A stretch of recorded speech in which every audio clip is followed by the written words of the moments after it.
ఇక సౌందర్యలహరిలో మూడో పద్యంలోకి వచ్చేస్తే మనం అవిద్యానామంతస్తిమిరమిహిరద్వీపనగరీ జడానాం చైతన్య స్తభకమకరందశ్రుతిజరీ దరిద్రాణాం చింతామణి గుణనికా జన్మజలధౌ నిమగ్నానాం ద్రంష్టా మురరిపు వరాహస్య భవతి.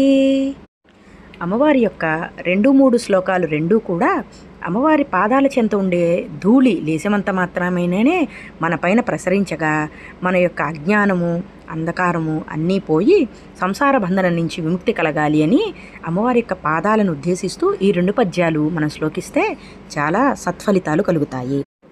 ఈ పద్యంలో అజ్ఞానం అనే చీకట్లో కూరుకుపోయినటువంటి మాకు ఏ విధంగా సూర్యుడి యొక్క వెలుతురు చీకటిని పారద్రోలుతుందో అదేవిధంగా మాలో ఉన్నటువంటి అజ్ఞానాన్ని తొలగించి ఏ రకంగా అయితే ఆదివరాహపు మూర్తి భూమిని తన కోరలతో పైకి లేపుతాడో అదేవిధంగా మాలో ఉన్న అసూయ, కుళ్ళు, కుచితం, కోపం, మదం, మాత్సల్యం అనేటువంటి అన్ని గుణాలని తొలగించి ఈ సంసార బంధనం నుంచి మమ్మల్ని ఎత్తిపట్టి నీ పాదాల దగ్గరికి మమ్మల్ని చేర్చుకో తల్లి అని ఆదిశంకరులు వినయపూర్వకంగా అమ్మకి నమస్కరిస్తున్నారు. దరిద్రుల పాలిటి చింతామణి వంటిది అమ్మవారు మనకి.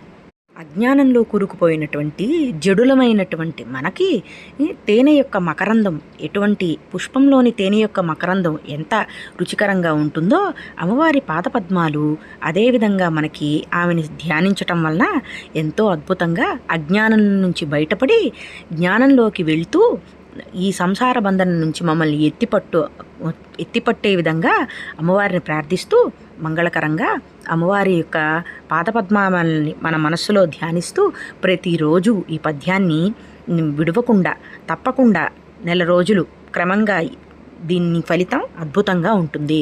క్రమంగా చేస్తే సత్ఫలితాలు పొందగలరు.